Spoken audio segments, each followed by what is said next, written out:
রাতের অন্ধকার ভাঙল সাইরেনের শব্দে। তেল আবিবের আকাশে ক্লাস্টার বোমা বহন করা মিসাইল উড়ে এলো। হঠাৎ করেই যেন যুদ্ধের ছায়া পড়ল ইসরায়েলের বাণিজ্যিক রাজধানীর ওপর।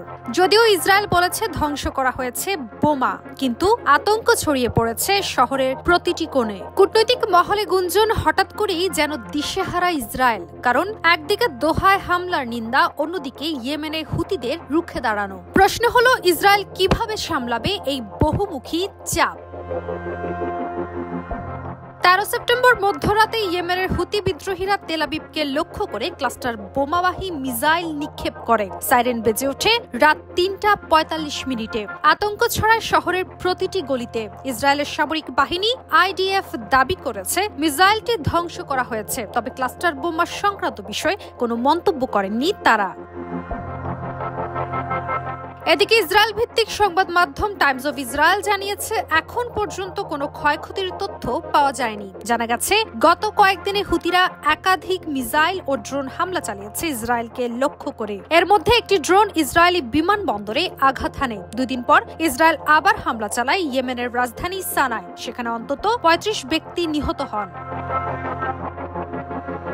এদিকে হুতিরা শুধু মিসাইল ছুটছে না, তারা লোহিত সাগরে ইসরায়েলি জাহাজ চলাচলে নিষেধাজ্ঞা জারি করেছে। ফলে ইসরায়েলের অর্থনৈতিক ও সামরিক স্বার্থ দুপাশে ভেঙে যাচ্ছে। অন্যদিকে যুক্তরাষ্ট্র হুতি প্রতিরোধে বোমা বর্ষণ চালিয়েও থামাতে পারেনি তাদের। ফিলিস্তিনে ইসরায়েলের নির্বিচার হামলার সময় হুতিরা স্পষ্ট জানিয়েছে, ফিলিস্তিনের পাশে তারা আছে এবং থাকবে। অন্যদিকে দোহায় হামলার পরে আরব দেশগুলো এক প্রকার বিরক্ত ইসরায়েলের উপর। বিশ্লেষকরা বলছেন, ইসরায়েল আর যুক্তরাষ্ট্রের কূটনৈতিক চাপ বাড়ানোর চেষ্টা শেষ পর্যন্ত তাদেরই বিপদ ডেকে আনছে।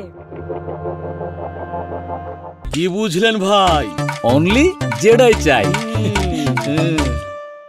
পশ্চিমা বিশ্লেষকরা বলছেন, এখন ইসরায়েলের সামনে 3 দিকের চাপ। প্রথমত, ফিলিস্তিনের পক্ষে জাতিসংঘে 142 দেশের ভোট।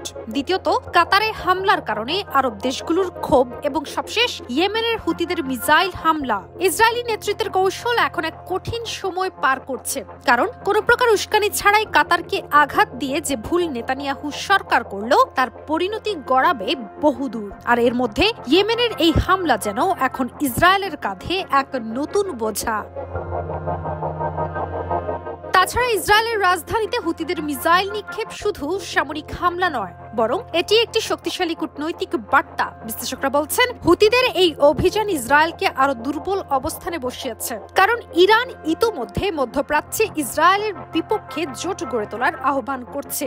সেই দিন হয়তো আর বেশি দূরে নয়, যেদিন সমগ্র বিশ্ব সাড়া দিবে ইরানের আহ্বানে এবং রুখে দাঁড়াবে ইসরায়েলের অন্যায় ও অত্যাচারের বিরুদ্ধে। আর যদি ইসরায়েল এভাবেই ভুল পথেই চলতে থাকে, তবে ইয়েমেনের হুতিদের মিসাইল যুদ্ধ সামনে আরো বড় রূপ নিতে পারে। কাজিয়া অহনা, নিউজ 24।